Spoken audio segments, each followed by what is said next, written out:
I told him I would be honored to coach them, and I wanted them to understand if I were going to coach, we weren't going to screw around. We were going to go out there to win. That's Barry Alvarez. Once again, the University of Wisconsin football coach. He's going to come back and look to build on his program record, 118 victories on January 1 against Stanford. I'm Adam Mertz, joined by Tom Oates, Tom Mulhern of the Wisconsin State Journal to talk about the impact of this crazy turn of events.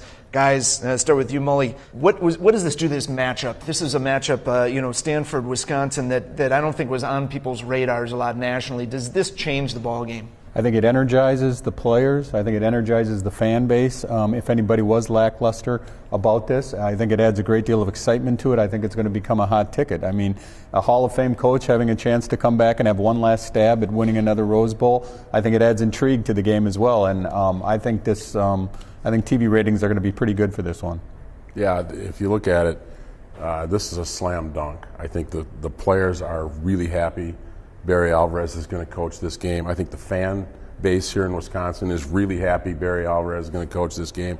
And I think the Rose Bowl people are doing backflips through their office right now because it had the chance to be a dull, lackluster game nationally, despite Wisconsin's 70-point blowout, or the 70 points they put on Nebraska in the Big Ten championship game. This bowl game was getting panned a little bit nationally. Well, all that is done. It's negated. Barry Alvarez is coaching a Rose Bowl, and as much as we know Barry in Wisconsin, he's very well known nationally. He's a big figure for all of his Rose Bowl wins and everything like that, and he's very well known. And it will put a jolt through this game that will take it from being a bowl game that was universally panned to almost a must-see bowl game, which I think makes the Rose Bowl people very happy and the network TV people very happy. Made Kurt Phillips very happy, too. Let's hear from the quarterback about what it means to him to play for Coach Alvarez. But just to have the opportunity to be coached by a Rose Bowl Hall of Fame coach is something that we're all extremely excited about. If you'd have told me when I was younger that I'd have a chance to play for Coach Alvarez in the Rose Bowl, I couldn't ask for a more awesome opportunity. So it'll be a great challenge for us, but I think it's a good matchup. I think it's a great bowl matchup. The game hasn't changed. Initially, guys were surprised, like I said, but I don't think there could be any more motivation at this point. Having a chance to be coached by him, and obviously Stanford's going to be ranked higher than we are. That's something that we've thrived on all season long, and it's an awesome opportunity. Guys, this reminds me of like an old Western or something where the old sheriff comes back riding into town to take care of business. But it's been 7 years since Barry's coached a football game.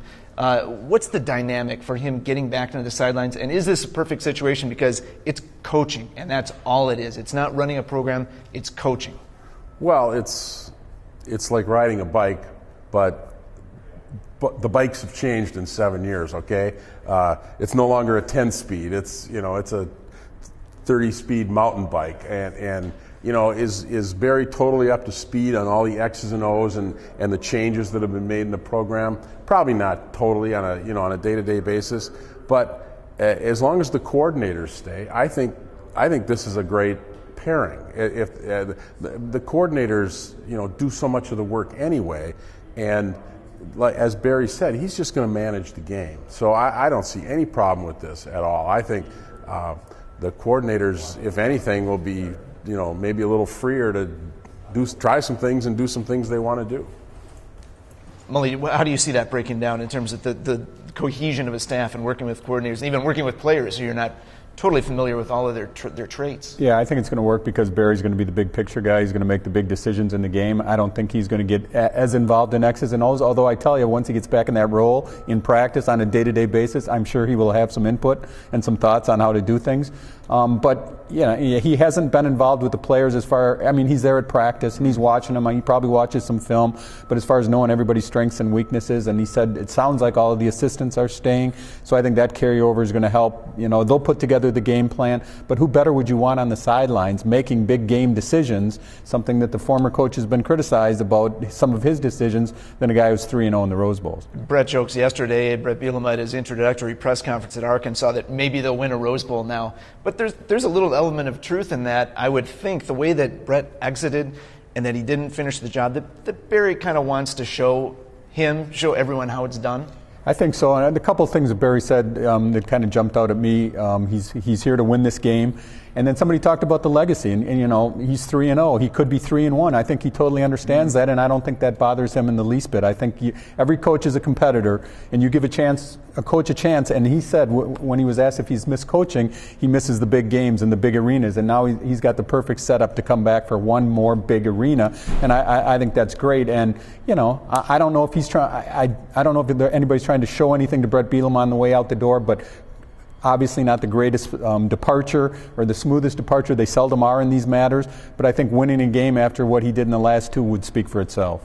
Yeah, Mike Taylor and Kurt Phillips talked about maybe this being, you know, the key to putting them over the edge in Rose Bowls. I mean, this team has lost 2 Rose Bowls, and maybe they think, you know, I don't know if that was a backhanded slap at Brett Bielema or what, but Barry Alvarez knows how to win Rose Bowls, and the players know that. And in the long run, that could be a big help. Member of the Rose Bowl Hall of Fame already, bringing it back to the sidelines January 1st.